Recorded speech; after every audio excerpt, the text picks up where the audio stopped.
আপনারা দুনিয়াতে দেখে থাকবেন, দুনিয়ার একটি রীতি রয়েছে, নিয়ম রয়েছে। দুনিয়ার যখন ভিআইপি লোকেরা কোথাও যায় তখন তারা ভিআইপি প্রোটোকল পায়, ভিআইপি নিরাপত্তার ব্যবস্থা পায়, দিয়ে তাদের জন্য নিরাপত্তার ব্যবস্থা করা হয়। নিরাপত্তার ব্যবস্থা করে তাদেরকে ভিআইপি প্রোটোকল দিয়ে তাদেরকে গন্তব্যস্থানে নিয়ে যাওয়া হয়। তো আজকে যারা আমরা কোরআনের মাহফিলে বসেছি, কোরআনের মজলিসে বসেছি, তাদেরকেও আল্লাহ পাক রব্বুল আলামিন সর্বোচ্চ নিরাপত্তার ব্যবস্থা করেছেন। যদিও বা দেখা যায় চতুর্পাশে সামিয়ানার বেষ্টনী, কিন্তু এই চতুর্পাশে আল্লাহ পাক রব্বুল আলামিন ফেরেশতার বেষ্টনী দিয়ে রেখেছেন। আল্লাহর রাসূল সাল্লাল্লাহু আলাইহি সাল্লাম বলেন, মা মিন কওমিন ইয়াযকুরুনাল্লাহ ইল্লা হাফাতহুমুল মালায়েকা। যখন কোন বান্দা আল্লাহর আলোচনা করতে বসে, আল্লাহর জিকির করতে বসে, ফেরেশতার মাধ্যমে চতুর্পাশ দিয়ে আল্লাহ পাক রব্বুল আলামিন বেষ্টনী দিয়ে নিরাপত্তার ব্যবস্থা করে দেন। জোরে বলি সুবহানাল্লাহ। চতুর্পাশ থেকে তো আল্লাহ পাক রব্বুল আলামিন নিরাপত্তা দিলেন, উপর থেকেও কোনো বিপদ আপদের শঙ্কা রয়েছে। উপরে যেহেতু সামান্য একটি সামিয়ানা রয়েছে, আবার বাসও রয়েছে, আবার যে কোনো সময় বিপদ আপদ আসতে পারে। এই বিপদ আপদ থেকেও আল্লাহ পাক রব্বুল আলামিন মুক্তির ব্যবস্থা করে আল্লাহর রাসূলের মাধ্যমে ঘোষণা দেন, ওয়াগাশিয়াতহুমুর রাহমা। তাদেরকে আল্লাহ পাক রব্বুল আলামিনের রহমত দ্বারা বেষ্টনী করে নেন। উপর থেকেও আল্লাহ পাক রব্বুল আলামিন রহমতের ছায়া দ্বারা ছাউনি দিয়ে দেন, যার মাধ্যমে সর্বোচ্চ নিরাপত্তার ব্যবস্থা হয়ে যায়। বুঝে থাকলে বলেন তো, চতুর্পাশ থেকে যদি ফেরেশতার বেষ্টনী দিয়ে নিরাপত্তা দেন, উপর থেকে যদি আল্লাহর রহমতের ছাউনি দিয়ে নিরাপত্তা দেন, তাহলে আমাদের আর কোনো শঙ্কা আছে? ভয় আছে? ভয় নেই। শুধু এতটুকু করেই ক্ষান্ত হন না। আমরা যেহেতু বান্দা, আমরা যেহেতু মানুষ, আমাদের মনে শঙ্কা রয়ে যায়, আমরা শঙ্কিত হতেই থাকি, এটাই স্বাভাবিক। এই জন্য আল্লাহ পাক রব্বুল আলামিন রাসূলের মাধ্যমে ঘোষণা দেন, তোমার শঙ্কিত হওয়ার কারণ নাই। তুমি যখন কোরআনের মজলিসে বসবা, যখন কোরআনের আলোচনার মজলিসে বসবা, রাসূলের হাদিসের আলোচনার মজলিসে বসবা, ওয়ানাজালাত আলাইহিমুস সাকিনাহ, আল্লাহ পাক রব্বুল আলামিন তোমার অন্তরে আল্লাহর পক্ষ থেকে প্রশান্তি অবতীর্ণ করতে থাকবেন। তখন আপনি আন্তরিকভাবেও আর শঙ্কিত হবেন না। তো অন্তরেও যদি কোনো টেনশন না থাকে, চতুর্পাশ থেকে যদি ফেরেশতাদের বেষ্টনী থাকে, উপর থেকে যদি আল্লাহ পাক রব্বুল আলামিনের রহমতের ছাউনি থাকে, আর কোনো ভয় আছে? তারপরেও আল্লাহ পাক রব্বুল আলামিন সর্বোচ্চ নিরাপত্তা দেওয়ার পর আরেকটা স্পেশাল পুরস্কারের ব্যবস্থা করেন। স্পেশাল পুরস্কারের ব্যবস্থা হলো ওয়া যাকারাহুমুল্লাহু ফী মান ইনদা। আল্লাহ পাক রব্বুল আলামিন কোরআনের মজলিসে যারা বসে, কোরআনের আলোচনার মজলিসে যারা বসে, রাসূলের হাদিসের আলোচনার মজলিসে যারা বসে, তাদের আলোচনা আল্লাহ পাক রব্বুল আলামিন মহান আসমানে আরশে আজিমে থেকে নিকটতম ফেরেশতাদের কাছে করতে থাকে। তাহলে আমাদের আলোচনা কোথায় হয়? আল্লাহর আরশে হয়। আল্লাহ পাক রব্বুল আলামিন তার নিকটতম ফেরেশতাদের কাছে আমাদের আলোচনা করতে থাকে। তাহলে বলেন তো, আমরা এই মজলিসে এসে আমরা কি উপকৃত হয়েছি নাকি ঠকেছি? অবশ্যই আমাদের লাভ হচ্ছে, যদিও বা আমরা দুনিয়াবি কোনো লাভ দেখি না। চোখটা যখন বন্ধ করবেন তখনই বুঝতে পারবেন যে এই যে কোরআনের মাহফিলে আজকে এসে বসেছেন, এই বসার কারণে কি পরিমাণ সওয়াব পেয়েছেন সেটা তখনই বুঝে আসবে। তখন বুঝে আসবে। এখন দুনিয়াতে বুঝে আসে না। দুনিয়াতে নগদ লাভটা আমরা সবাই দেখি। এই জন্যই তো যদি আমার সকালবেলা সেই ভোরে রাত 3টায় কোনো প্রোগ্রাম থাকে, যদি বলা হয় আজ রাত 3টায় টিসিবির পণ্য দিবে ইউনিয়ন পরিষদে, তাহলে দেখা যাবে 3টা না, রাতের 1টা বাজে এসে লোক বসে থাকবে। থাকবে কিনা? থাকবে। কারণ ওখানে নগদ লাভ। কিন্তু পরকালীন লাভ এটা আমরা যদিও বা চোখে দেখি না, কিন্তু অন্তরে তো বিশ্বাস করি। আর বিশ্বাস না করারও কোনো উপায় নেই। বিশ্বাস কেন করবেন না? পরকালীন জগৎ সেটা তো অন্যরকম একটা জগৎ। ওই জগৎকে বিশ্বাস না করার কোনো সুযোগ নাই। তো আল্লাহ পাক রব্বুল আলামিন স্পেশাল নিরাপত্তার পর এত নিরাপত্তা পাওয়ার পরেও একদল লোক রাস্তাঘাটে হাঁটে কিনা? মাহফিল চলতেছে, মনে করতেছে আমি তো মাহফিল শুনতেছি দোকানের কাছে বসে বসে, ভালোই তো শোনা যায়, বাড়িতে ঘুমিয়ে ঘুমিয়েও শোনা যায়, কোনো অসুবিধা নাই, শোনা তো যায়। তো আমি দূর থেকে শুনতেছি আর ওরা স্টেজে গিয়ে শুনতেছে। স্টেজে গিয়ে শোনা, প্যান্ডেলের ভিতরে এসে শোনা আর দূর থেকে শোনা, দুটার মধ্যে পার্থক্য অবশ্যই রয়েছে। আপনিও শুনতে পারবেন, আপনিও দূর থেকে শুনতে পারবেন, কিন্তু যখন আপনি স্টেজে এসে শুনবেন, যেই রুহানিয়ত, যে একটা অবস্থা নিয়ে আপনি শুনতে পারবেন, এই অবস্থাটা আপনার বাহিরে বসে শুনলে তৈরি হবে না। কারণ বাহিরে যখন বসবেন কিছুক্ষণ পর দেখবেন আপনার ফোনে কল আসছে, কল রিসিভ করলেন, ডাক দিল, চলে গেলেন বাজারে, আর মাহফিল শোনা হলো না। কিন্তু যখন আপনি এখানে বসবেন, বসার পর ফোনে কল আসলেও আপনার হয়তো ধরার সুযোগ হবে না। কোরআনের আলোচনা শুনবেন, আমলের নিয়তে শুনবেন। আমল যদি নাও করেন, শুধু শোনার কারণেও অনেক পরিমাণ সওয়াব পেয়ে যাবেন। তো আল্লাহ পাক রব্বুল আলামিন আপনাকে আমাকে অনেক দামি করে বানিয়েছেন, আপনাকে আমাকে বান্দা হিসাবে বানিয়েছেন। যেই শব্দটা আমাদের জন্য ব্যবহার করেছেন, আরবিতে বলা হয় আব্দুন, বান্দা। আল্লাহর বান্দা হতে পারা এটা অনেক বড় একটা বৈশিষ্ট্য, অনেক বড় একটা গুণ। আল্লাহর বান্দা যে কেউ হতে পারে না, শুধু আল্লাহ সৃষ্টি করলেই বান্দা নয়, বরং আল্লাহর বিশেষ বান্দা যে কেউ হতে পারে না। আল্লাহ পাক রব্বুল আলামিন তো সৃষ্টি করেছেন, কিন্তু আল্লাহর বান্দা হতে পারা এটাই হলো সবচাইতে বড় বৈশিষ্ট্য। আল্লাহ পাক রব্বুল আলামিন রাসূলুল্লাহ সাল্লাল্লাহু আলাইহি ওয়াসাল্লামকে পৃথিবীর ইতিহাসে সর্বশ্রেষ্ঠ মানব হিসাবে প্রেরণ করেছেন। কিন্তু সর্বশ্রেষ্ঠ মানব হিসাবে প্রেরণ করলেও আল্লাহর রাসূলকে সবচেয়ে বড় পুরস্কার দিয়েছেন, যেটা অন্য কোন নবীকে দেননি। মুসা আলাইহিস সালাম সম্পর্কে আমরা শুনে থাকি, মুসা আলাইহিস সালামকে কালিমুল্লাহ বলা হয়, যিনি আল্লাহর সাথে সরাসরি কথা বলেছেন। আল্লাহ নিজেই বলেন, ওয়া কাল্লামাল্লাহু মুসা তাকলিমা। আল্লাহ পাক রব্বুল আলামিন মুসা আলাইহিস সালামের সাথে সরাসরি কথা বলেছেন। তো মুসা আলাইহিস সালাম কথা বলেছে কোথায়? পৃথিবীতে থেকে, ঠিক কি না? পৃথিবীতে থেকে আল্লাহর সাথে কথা বলেছেন, এটা তার বৈশিষ্ট্য। কিন্তু মহান আল্লাহ পাক রব্বুল আলামিন আমাদের নবীকে, আমাদের নবীর সাথে পৃথিবীতে বসে বসে কথা বলেননি, বরং দাওয়াত করে আল্লাহ রাসূল সাল্লাল্লাহু আলাইহি সাল্লামকে আরশে আজিমে নিয়ে গেছেন। তো আরশে আজিমে নেওয়ার ঘটনা বর্ণনা করতে গিয়ে সূরা ইসরা, যেটাকে আমরা অন্য ভাষায় বনি ইসরাঈলও বলে থাকি, 15 নম্বর পারায়, 15 নম্বর পারাটা শুরু হয়েছে সূরা বনি ইসরাঈল বা সূরা ইসরা দ্বারা। ওখানে আল্লাহ পাক রব্বুল আলামিন বলেন, সুবহানাল্লাযী আসরা বিআবদিহি লাইলাম মিনাল মাসজিদিল হারাম ইলাল মাসজিদিল আকসাল্লাযী বারাকনা হাওলাহু লিনুরিয়াহু মিন আয়াতিনা ইন্নাহু হুয়াস সামিউল বাসীর। আসরা বিআবদিহি, মেরাজের ঘটনা বর্ণনা করতে গিয়ে আল্লাহ পাক রব্বুল আলামিন আব্দুন শব্দ ব্যবহার করেছেন। আমরা কালিমার মধ্যেও পড়ে থাকি আবদুহু ওয়া রাসূলুহু, পড়ি কিনা? আবদুহু ওয়া রাসূলুহু, যিনি হলেন আল্লাহর বান্দা এবং তার রাসূল। তো আল্লাহর বান্দা হতে পারা এটা অনেক বড় একটা বৈশিষ্ট্যের কাজ। তো আল্লাহর বান্দা হতে পারবো কি করলে, এটাও আল্লাহ পাক রব্বুল আলামিন বলে দিয়েছেন। আল্লাহ পাক রব্বুল আলামিন সূরা ফুরকানের 63 নম্বর আয়াত থেকে নিয়ে সর্বশেষ আয়াত 77 নম্বর আয়াত পর্যন্ত আল্লাহর বান্দাদের মোট 14টা বৈশিষ্ট্যের কথা আলোচনা করেছেন। ইনশাআল্লাহ এই বিষয়ে কিছু আলোচনা করার চেষ্টা করব, যে আল্লাহর বান্দাদের 14টা বৈশিষ্ট্য কি কি হবে। শেষ পর্যন্ত শুনে যাবেন তো ইনশাআল্লাহ। আল্লাহ পাক রব্বুল আলামিন সকলকে তৌফিক দান করো।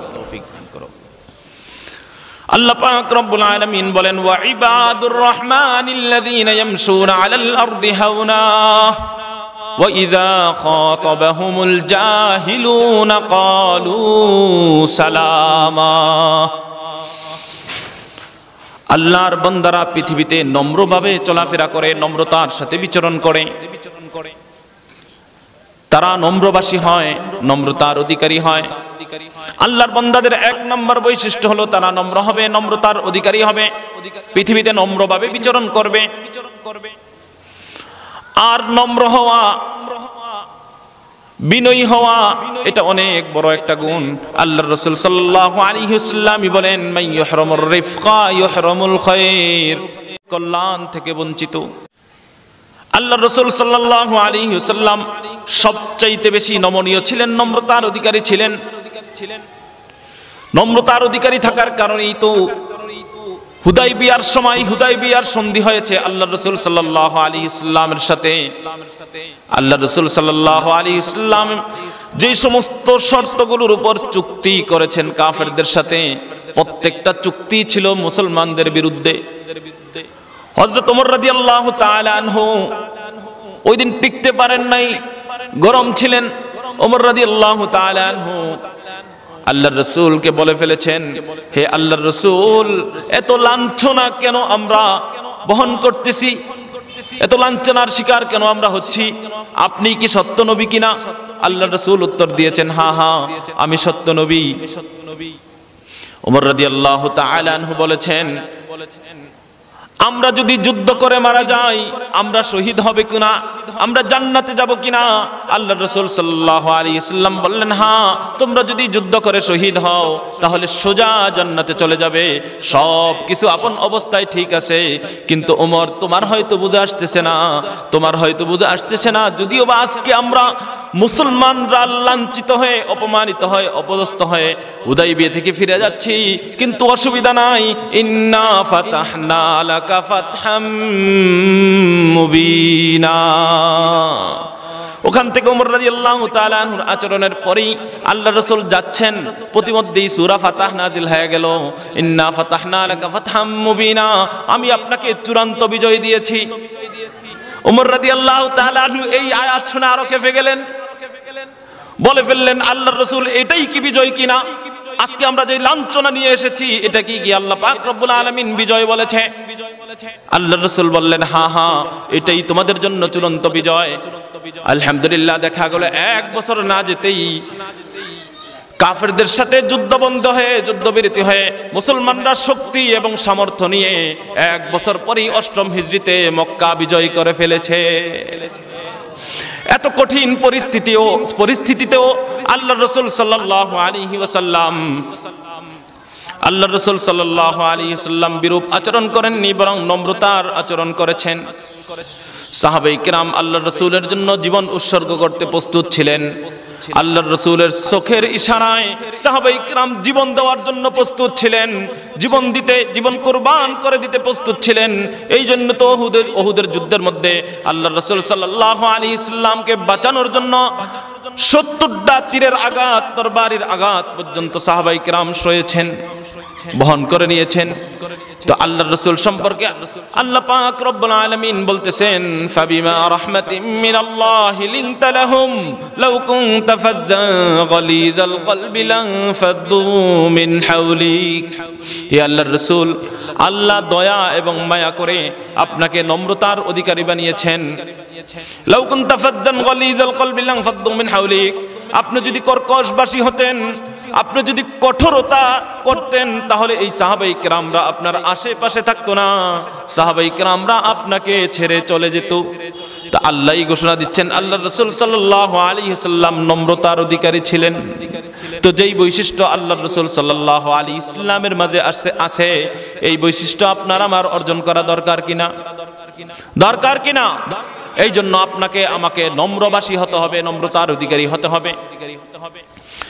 হযরত লুকমান হাকিম, যার নামে একটি সূরা আল্লাহ পাক রব্বুল আলামিন অবতীর্ণ করেছেন, সূরা লুকমান কুরআনে কারীমের মধ্যে রয়েছে ২১ পারায়। লুকমান হাকিম তার ছেলেকে কিছু উপদেশ দিয়েছিলেন। এই উপদেশগুলো আল্লাহ পাক রব্বুল আলামিনের কাছে এত ভালো লেগেছে, ভালো লাগার কারণে আল্লাহ পাক রব্বুল আলামিন একে একে প্রত্যেকটা উপদেশই সূরা লুকমানের মধ্যে অবতীর্ণ করেছেন। এর মধ্যে অন্যতম উপদেশ হলো, ওয়ালা তামশি ফিল আরদি মারহা, হে আমার প্রিয় বৎস, তুমি পৃথিবীতে দম্ভ করে চলবে না, অহংকার করে চলবে না, বরং নম্রতার সাথে তুমি বিচরণ করবে। নম্রতার অধিকারী হবে। মুসা আলাইহিস সালামকে কি পরিমাণ কষ্ট দিয়েছিল ফেরাউন। মুসা আলাইহিস সালামের জন্ম ঠেকানোর জন্য আগ থেকেই পরিকল্পনা চলতেছে। যখনই কোনো ছেলে সন্তান হচ্ছে, মুসার আগমনকে ঠেকানোর জন্য ছেলে সন্তানকে জবাই করে দেওয়া হচ্ছে। কিন্তু মুসার আগমনকে ঠেকাতে পারেনি। তারা দ্বীনের আলোকে ইসলামের প্রদীপকে নিভিয়ে দেওয়ার চেষ্টা করেছেন। আল্লাহ বলেন, ইউরিদুনা লিইউতফিউ নূরাল্লাহি বিআফওয়াহিহিম আল্লাহু মুতিম্মু নূরিহি ওয়ালাউ কারিহাল কাফিরুন। আল্লাহ পাক রব্বুল আলামিন দ্বীনের প্রদীপকে উজ্জ্বল করবেন। এই প্রদীপকে নিভিয়ে দেওয়ার শক্তি কারণেই, যদিও বা অমুসলিমরা, কাফেররা, মুশরিকরা অপছন্দ করুক, অসুবিধা নাই, দ্বীনের আলোকে, দ্বীনের প্রদীপকে আল্লাহ পাক রব্বুল আলামিন আলোক উজ্জ্বল করবেনই করবেন। ये नूर खुदा ये न कभी बुझ न सकेगा, ये नूर खुदा ये न कभी बुझ न सकेगा, जितना ही दफा हो के वर्ता ही रहेगा, जितना ही दफा हो के वर्ता ही रहेगा। দিনের প্রদীপকে নিভানোর শক্তি কারণে মুসা আলাইহিস সালাম সেই ফেরাউনের ঘরেই বড় হয়েছেন। বড় হওয়ার পর মুসা আলাইহিস সালামকে দেশান্তরিত করে দিল ফেরাউন। ফেরাউন দেশান্তরিত করে দেওয়ার পর মুসা আলাইহিস সালাম চলে গেলেন শুআয়ব আলাইহিস সালামের কাছে মাদায়েনে। মাদায়েনে যাওয়ার পর ওখানে শুআয়ব আলাইহিস সালামের মেয়েকে বিবাহ করলেন।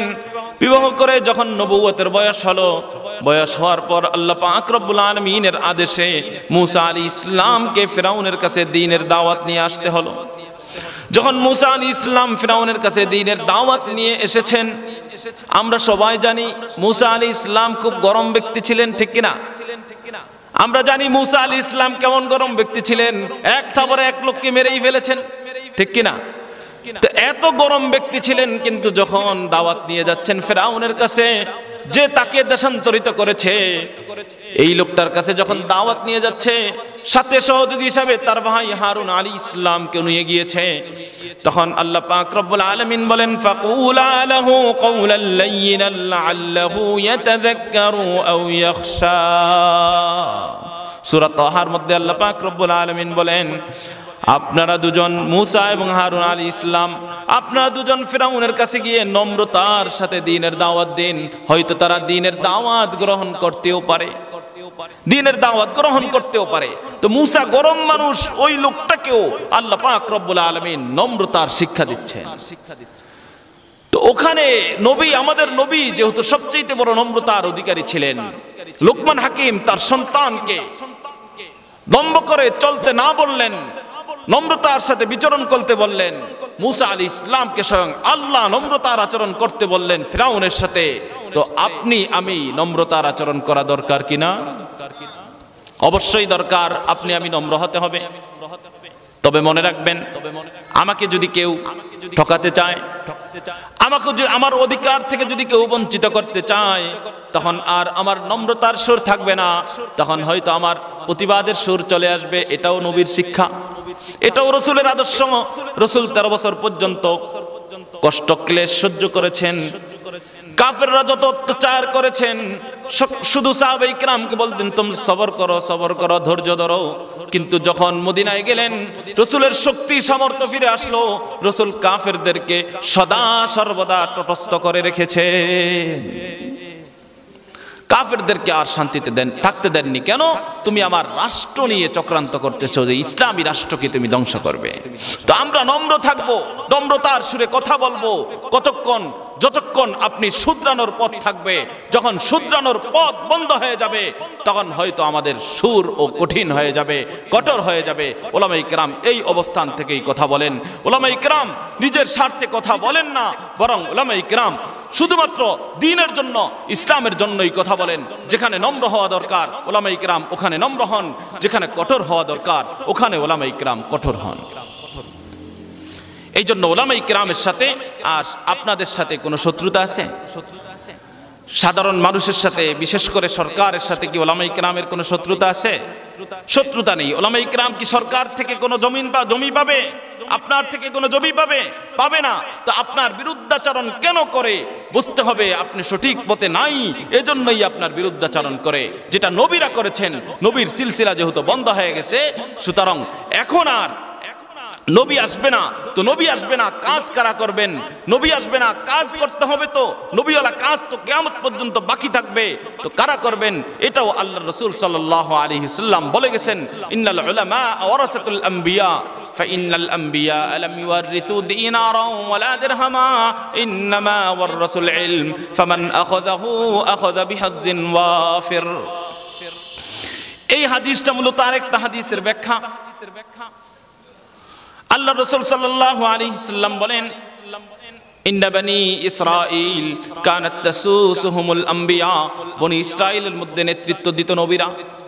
কুল্লামা মাতা নবিয়্যুন আও ইস্তাশহাদা নবিয়্যুন খালাফা নবিয়্যুন আখার, যখন কোন নবী মারা যেতেন অথবা বনি ইসরাঈলের কুচক্রের কারণে কোন নবীকে শহীদ করা হতো, তার স্থলাভিষিক্ত আরেকজন নবী হয়ে যেতেন। পরে আল্লাহ রাসূল সাল্লাল্লাহু আলাইহি সাল্লাম বলেন, আনা খাতামুন নাবিয়্যিন লা নাবিয়্যা বাদি, আমি হলাম শেষ নবী, আমার পর আর কোনো নবী আসবে না। তাহলে মনে প্রশ্ন থেকে গেল যে আল্লাহর রাসূলের পর যদি কোনো নবী না আসে, তাহলে এই নবীওয়ালা কাজ কারা করবে? দ্বীনের দাওয়াত কারা দিবে? আল্লাহর রাসূল সাল্লাল্লাহু আলাইহি সাল্লাম এই প্রশ্নের উত্তর দিয়েছেন পরবর্তী হাদিসের মধ্যে। আল্লাহর রাসূল সাল্লাল্লাহু আলাইহি সাল্লাম বলেন, ইন্নাল উলামা ওয়ারাসাতুল আম্বিয়া ফাইন্নাল আম্বিয়া লাম ইউরিসু দিনারা ওয়ালা দিরহামা ইন্নামা ওয়ারাসুল ইলম ফামান আখাযাহু আখাযা বিহাজ্জিন ওয়াফির। নবীওয়ালা কাজ করবে উলামায়ে কিরাম, কারণ উলামায়ে কিরাম হলেন নবীগণের ওয়ারিস। ওয়ারিস শব্দটা শুনলে আমাদের মনে একটা প্রশ্ন উকি দেয়, একটা কথা স্মরণ হয়, সেটা হলো হয়তো কোনো ধন সম্পদ পাবে। আল্লাহর রাসূল সাল্লাল্লাহু আলাইহি সাল্লাম বললেন, কিসের ওয়ারিস তোমরা জানোনি? কিসের ওয়ারিস তোমরা কি জানো? ওয়ারিস হলো ইন্নামা ওয়ারাসুল ইলম, নবীরা ইলমের ওয়ারিস বানান। ফামান আখাযাহু আখাযা বিহাজ্জিন ওয়াফির, যেই ব্যক্তি ইলম গ্রহণ করলো, রাসূল কোরআন এবং সুন্নাহর জ্ঞান আরোহণ করলো, ওই কড়া কথা বলেন, যেখানে কড়া কথা বলতে হয়, যেখানে নম্রতার আচরণ করতে হয়, এটাও রাসূলের বৈশিষ্ট্য, ওই আচরণ ওখানেই করে। ঠিক কিনা? ঠিক কিনা? এই জন্য আপনাকে আমাকে নম্র হতে হবে, নম্রবাসী হতে হবে, নম্রতার অধিকারী হতে হবে, অহংকার দাম্ভিকতা ছেড়ে দিতে হবে। আল্লাহ রাসূল সাল্লাল্লাহু আলাইহি ওয়াসাল্লাম বলেন, মান তাওয়াযা লিল্লাহ রাফাআহুল্লাহ ওয়া মান তাকাব্বারা ওয়াজআহুল্লাহ। যেই ব্যক্তি নম্রতার সাথে চলে, যেই ব্যক্তি নম্র হয়, আল্লাহ পাক রব্বুল আলামিন তার মর্যাদা উঁচু করে দেন। আর যেই ব্যক্তি দাম্ভিকতার সাথে চলে, অহংকার করে চলে, আল্লাহ পাক রব্বুল আলামিন তাকে ধ্বংস করে দেন। আমরাও বলে থাকি বাংলা ভাষায়, অহংকার পতনের মূল। এই শব্দ জানি কিনা? এগুলো শুধু জানলেই হবে না, নিজের প্র্যাকটিক্যাল জীবনে, বাস্তব জীবনেও এটা বাস্তবায়ন করতে হবে। তো আল্লাহর বান্দাদের 14টা বৈশিষ্ট্যের মধ্যে 1 নম্বর বৈশিষ্ট্য হলো তারা নম্রতার সাথে বিচরণ করে, তারা নম্রবাসী হয়। আল্লাহর বান্দাদের 2 নম্বর বৈশিষ্ট্য হলো ওয়া ইযা খাতাবাহুমুল জাহিলুনা ক্বালু সালামা। যখন মন্দ লোক তাদের সাথে, অজ্ঞ লোক তাদের সাথে বাক বিতণ্ডায় লিপ্ত হয়, তর্ক করে, তখন তাদের সাথেও শান্তির কথা বলে, বেশি কথা বাড়ায় না। এই গুণটাও আল্লাহ পাক রব্বুল আলামিন উলামায়ে কিরামের মধ্যে দিয়েছেন। একদল লোক দেখবেন কোনো কারণ ছাড়াই উলামায়ে কিরামের বিরুদ্ধাচরণ করে, উলামায়ে কিরামের বিপক্ষে কথা বলে, সমালোচনা করার চেষ্টা করে কিনা? নিজে দোষ করে অসুবিধা নাই, মসজিদের ইমামের যদি একটা দোষ হয়, মাদ্রাসার শিক্ষকের যদি একটা দোষ হয়, ওটা নিয়ে সারা এলাকা এমনকি সারা দেশে ছড়ানোর চেষ্টা করে কিনা? করে। কিন্তু উলামায়ে কিরাম যখন মন্দ লোক তাদের সাথে খারাপ আচরণ করে, তারা তাদের সাথে শান্তির কথা বলে, তাদের সাথে বাক বিতণ্ডায় জড়ায় না। তা আপনার সাথেও যদি এমন কেউ খারাপ আচরণ করে, তখন আপনি বাক বিতণ্ডায় লিপ্ত হবেন না, তার সাথে তর্ক করার দরকার নাই, তখন তার সাথেও আপনি শান্তির কথা বলবেন। ইসলাম শান্তি শিখায়, অশান্তি অরাজকতা ইসলাম শিখায় না। ইসলাম যেহেতু শান্তি শেখায়, ইসলাম শান্তির বার্তা দেয়, ইসলামকে আপনি যেখানেই মানবেন ওখানেই শান্তি, ইসলামকে যেখানেই মাইনাস করবেন ওখানেই অশান্তি। এই দেশ স্বাধীন হয়েছিল আমরা হয়তো জানি, এই দেশ ৭১ সনে স্বাধীন হয়েছে ইসলামী চেতনা নিয়ে, এবং এই দেশের স্বাধীনতার মূল নায়ক ছিলেন একজন আলেম। আপনারা হয়তো জানেন না, ইতিহাসকে বিকৃত করা হয়েছে। ওই আলেমের নাম হলো যিনি শেখ মুজিবকেও রাজনীতিতে এনেছেন। তার পরিচিতি, শেখ মুজিবের পরিচিতিও হয়েছে মাওলানা আব্দুল হামিদ খান ভাসানী রহমতুল্লাহ আলাইহির মাধ্যমে। মাওলানা আব্দুল হামিদ খান ভাসানী রহমতুল্লাহ আলাইহি আওয়ামী মুসলিম লীগের প্রতিষ্ঠাতা ছিলেন। জানেন কিনা আপনারা?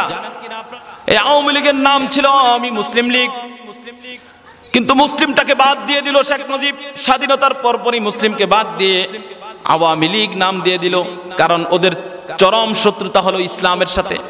ইসলামের সাথে চরম শত্রুতার কারণেই এই নামটাকেও তারা বাদ দিয়ে দিল। বাদ দিয়ে দলের নাম রাখলো আওয়ামী লীগ, মানে সাধারণ মানুষের দল, সংগঠন। তো সাধারণ মানুষের সংগঠন মুসলিমকে বাদ দিয়ে দিলে অসুবিধা নাই। শুধু মুসলিমকে বাদ দেয়নি, শুধু আব্দুল হামিদ খান ভাসানী রহমতুল্লাহ আলাইহি একজন আলেম হওয়ার কারণে ইতিহাস থেকে ওনার নামটা বাদ দেওয়া হয়েছে। মাওলানা আতহার আলী রহমতুল্লাহ আলাইহি কিশোরগঞ্জের অনেক বড় আলেম ছিলেন, তিনিও স্বাধীনতা যুদ্ধে অগ্রণী ভূমিকা পালন করেছিলেন, কিন্তু ইতিহাস থেকে মাওলানা আতহার আলী রহমতুল্লাহ আলাইহির নামটাকেও বাদ দিয়ে দেওয়া হয়েছে। অথচ স্বাধীনতা হয়েছিল, স্বাধীনতার যুদ্ধ হয়েছিল ইসলামী চেতনা নিয়ে। কিন্তু আমরা কি ইসলামী মূল্যবোধ পেয়েছি? পাইনি। স্বাধীনতার 50 বছর পেরিয়ে গেলেও আমরা স্বাধীনতার সুফল ভোগ করতে পারিনি, স্বাধীনতার সুফল ভোগ করতে পারি নাই। আজকে একদল লোক আমাদেরকে বলে যে হুজুররা কোথায় ছিল? হুজুররা কোথায় ছিল না? ৭১-এর স্বাধীনতার নেতৃত্ব দিয়েছে এই আলেম মাওলানা আব্দুল হামিদ খান ভাসানী। আপনার কাছে ইতিহাস বিকৃত করা হয়েছে, বিকৃত করার কারণেই আজকে এই পরিস্থিতি হয়েছে। আপনি জানেন না মূলত স্বাধীনতা অর্জন হয়েছিল কার মাধ্যমে? আপনার কাছে নাম এসেছে শেখ মুজিবের কথা। উনি আলেম হওয়ার কারণে শুধু বিদ্বেষ করে, আলেমের সাথে বিদ্বেষ রেখে ওনার নামটা ইতিহাস থেকে বাদ দেওয়া হয়েছে। শুধু তাই নয়, 24-এর যেই দ্বিতীয় স্বাধীনতা আমরা অর্জন করলাম, আলহামদুলিল্লাহ, আল্লাহ পাক রব্বুল আলামিন এই স্বাধীনতা আমাদেরকে দিয়েছেন। এটা অনেক বড় পাওনা। 14 বছর পর্যন্ত আমরা মুখ খুলে কথা বলতে পারিনি, আমাদের মুখটাও বন্ধ ছিল। মসজিদের মাইক থেকে, মিম্বার থেকে আমরা সঠিক কথাগুলো বলতে পারিনি। এমনকি আমাকে মারার জন্য প্ল্যান করেছে আমরা সঠিক কথা বলার কারণে। সঠিক কথা বলবো। তুমি আমাকে সর্বোচ্চ যেটা দিতে পারবে সেটা হলো তুমি আমাকে হত্যা করে ফেলতে পারবে। তো হত্যা করবে, অসুবিধা কি? আমি তো আজকে মারা গেলেও যাব, 2 দিন পরে মারা গেলেও যাব, পৃথিবীতে থাকতে পারবো। তো যদি তুমি আমাকে হত্যা করো, আমি হব শহীদ, সোজা চলে যাব জান্নাতে, তাহলে আর আমার অসুবিধা কোথায়? এজন্য আমরা ভয় পাই না, সঠিক কথা বলবো। চাই আমার বাবার বিরুদ্ধে যাক, চাই আমার দাদার বিরুদ্ধে যাক, চাই আমার পূর্বপুরুষদের বিরুদ্ধে যাক, যার বিরুদ্ধেই যাক না কেন, আমি সঠিক কথা বলবো ইনশাআল্লাহ। তো আমাদেরকে কোণঠাসা করা হয়েছে।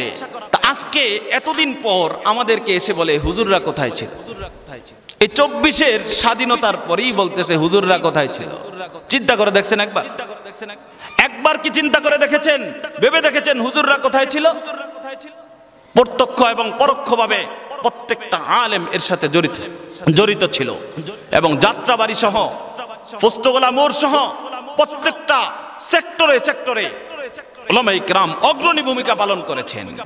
এবং 1 জন 2 জন নয়, 73 জন আলেম এই 24-এর যুদ্ধের মধ্যে 24-এর স্বাধীনতা অর্জন করতে গিয়ে নিজের জীবনকে বিলিয়ে দিয়েছেন। মাত্র 2-3 দিন আগেও আরেকজন মাদ্রাসার ছাত্র গুলিবিদ্ধ হয়ে হাসপাতালে ছিল, মারা গিয়েছেন। তাহলে আপনার শুধুমাত্র ভার্সিটি থেকে, শুধুমাত্র কলেজ থেকে, শুধুমাত্র স্কুল থেকে আপনি 73 জনের সংখ্যা দেখাতে পারবেন না। শহীদ হয়েছে অনেক, কিন্তু শুধু মাদ্রাসা থেকে 73 জনের সংখ্যা, আরেকজন যোগ হয়ে 74 জনের সংখ্যা, আলহামদুলিল্লাহ সবচাইতে দীর্ঘ সংখ্যা। কিন্তু তারপরও যদি আপনি বলেন হুজুররা কোথায় ছিল, তাহলে দেশটা আপনার বাবার, তা আপনি লুটেপুটে খান, আমাদের কোনো অসুবিধা নাই। আমরা দেশ লুটেপুটে খেতে চাই না, আমরা চাই মানুষ অধিকার পাক, মানুষ সঠিক কথা বলতে পারুক, মানুষ সঠিকভাবে সুষম বন্টন হোক, দুর্নীতি এবং যা কিছু রয়েছে অন্যায় অপরাধ জুলুম অত্যাচার এগুলো নিপাত যাক, এগুলো বন্ধ হোক, এটাই হলো আমাদের চাহিদা এবং চাওয়া। আজকে আপনি একটা সময় আমরা বুঝাতে লাগতো আপনাদেরকে, যে বুঝানো লাগতো ভাই ইসলামের সৌন্দর্য অনেক, ইসলামী রাষ্ট্র ব্যবস্থার সৌন্দর্য অনেকভাবে বোঝানো লাগতো, সাহাবায়ে কেরামের যুগে যাওয়া লাগতো, ঠিক কিনা? যে সাহাবায়ে কেরাম এভাবে রাষ্ট্র পরিচালনা করেছেন, রাষ্ট্র সুন্দরভাবে পরিচালিত হয়েছে। এখন আর সেই সাহাবায়ে কেরামের যুগের না গেলেও চলবে। আমাদের সামনে রয়েছে আফগান, এটা বিশ্বের মুসলমানদের জন্য মডেল, যে ইসলামী রাষ্ট্র যদি হয় আপনি আমি কি কি সুবিধা পাবো।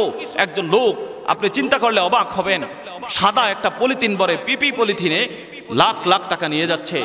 তার এই ভয় নাই যে আমার টাকাটা বাসায় নিলে চুরি হয়ে যাবে, কারণ সে জানে আমার টাকা যদি চুরি হয়, চুরি হওয়ার মতো লোক এই দেশে নাই, কারণ চুরি হইলেই তো হাত কেটে দিবে। এই জন্য চোর আর এই দেশে নাই। আজকে শুনলে অবাক হবেন, আজকে আমার এই এলাকায় মসজিদে যেহেতু নামাজ হচ্ছে, এই অবস্থায় এই পর্যন্ত খবর হলো 2 জোড়া জুতা নেই।